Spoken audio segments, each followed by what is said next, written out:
So a dentist appointment in Clevedon prompted me to have a look at the map and to see whether I could combine it with a little creative adventure.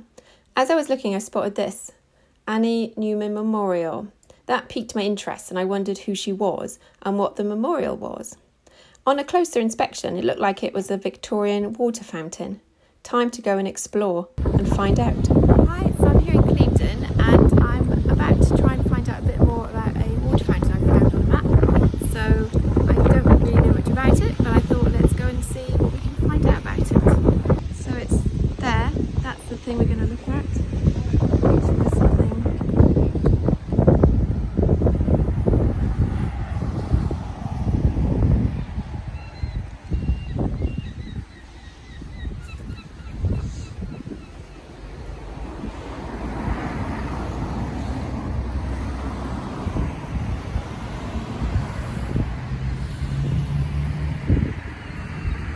Very faint writing there, which you can't really make it out.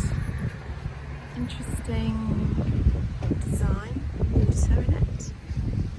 Should be a plaque somewhere. Oh, 1883.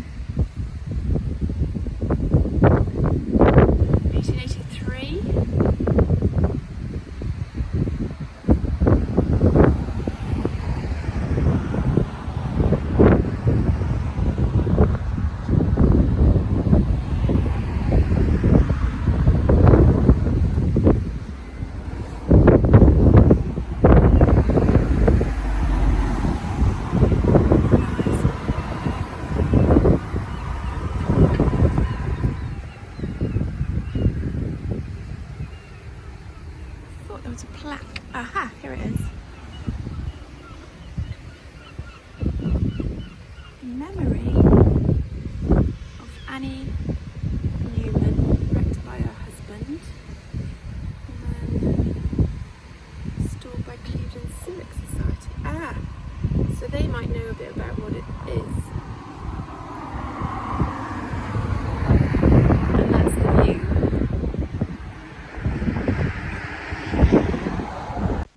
So I've come to the local library in Clevedon to see if I could find any information about Annie Newman, and there's a section here about local history, so I've taken out a couple of books to have a closer look. What did I find out about Annie Newman from the library? There didn't seem to be much in the books that I picked out because it was difficult to look in the index for any information about her.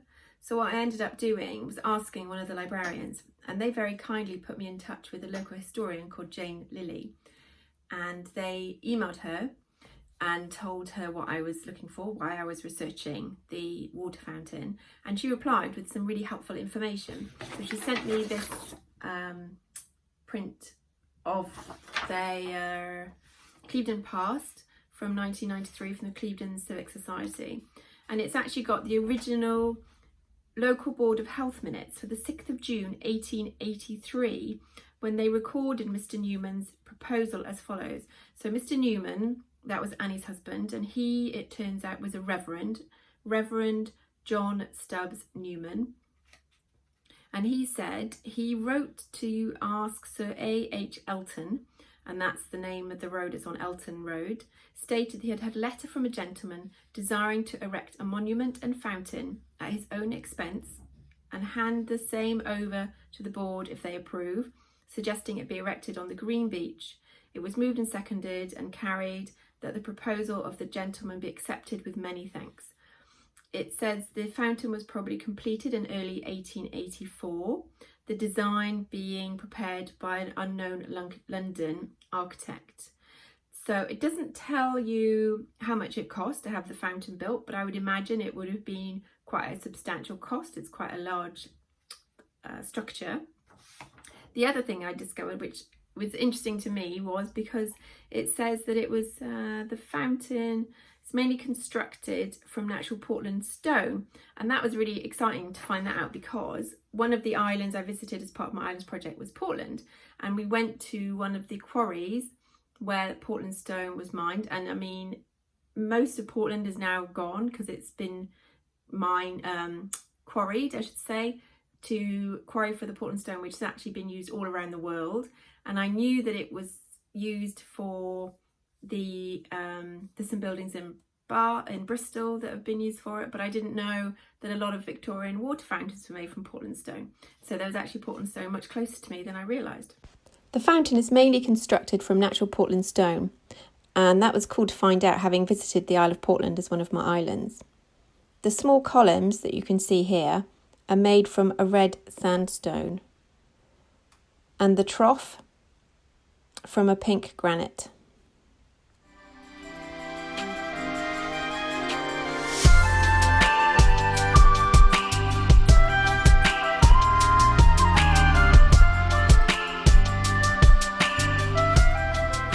One of the other things I did when I was at the library was I had a look at their ancestry.co.uk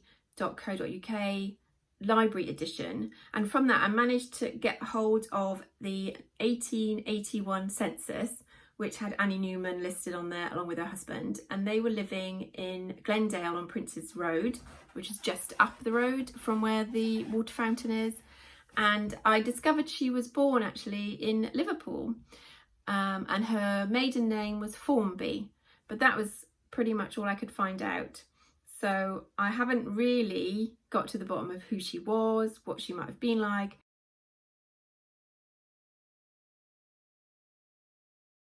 Water fountains, I discovered, became hugely popular during the Victorian time because there was no clean drinking water on tap. Not like we have now. You can't go and just turn on the tap and have drinking water. That didn't exist. And there was a massive issues with cholera and lots of waterborne diseases. So it became increasingly popular and understood that having clean drinking water made a massive difference. So there were thousands and thousands of water fountains that were built. And from the records I could find so far, it suggested that there were 1,000 water fountains in London alone. So I've got no idea how many there were around the UK. I could only imagine that there was probably at least one in every town. I'm not sure about the smaller villages. I would imagine there were things that were in large towns.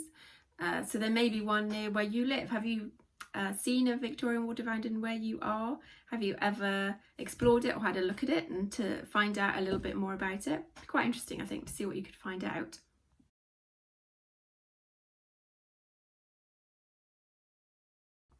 So having done the research into this fountain, what did it prompt me to do apart from the research and finding out these interesting facts? I decided I wanted to do a little sketch, little drawing. So I put it in my sketchbook that I've been using, and I really liked the architecture. So I started by using the drawing the finials. There was all proper terminology for these, and then down, and then I decided I wanted to draw a face.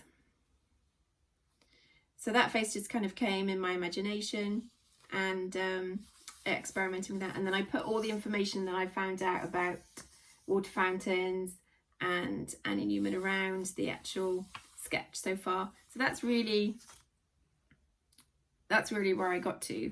It would be very easy to keep going. And what I will do the next time I go back to Clevedon, they've got access to microfiche there.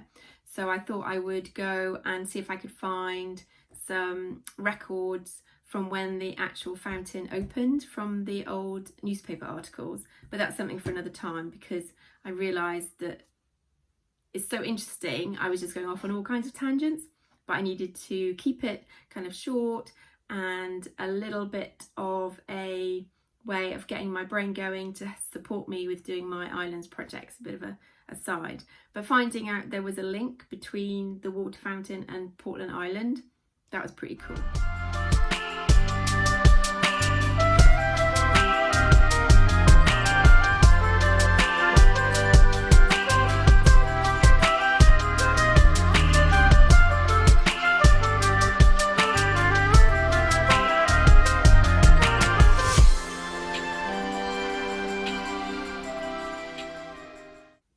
Extras.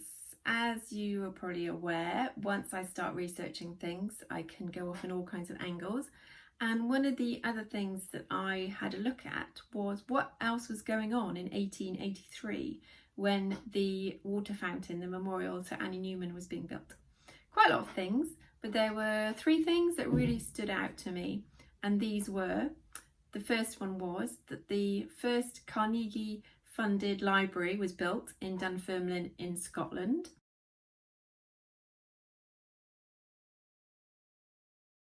The second was that Treasure Island was published by Robert Louis Stevenson, so another island link, inadvertently linked to the water fountain.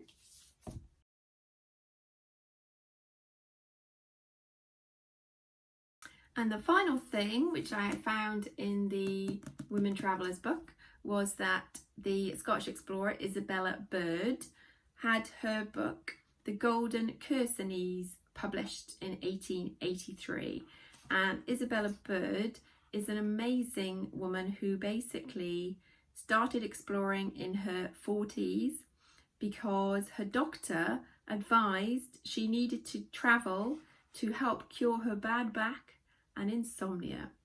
So off she went, and she travelled all around the world, and she was the first woman to be invited to join the Royal Geographical Society.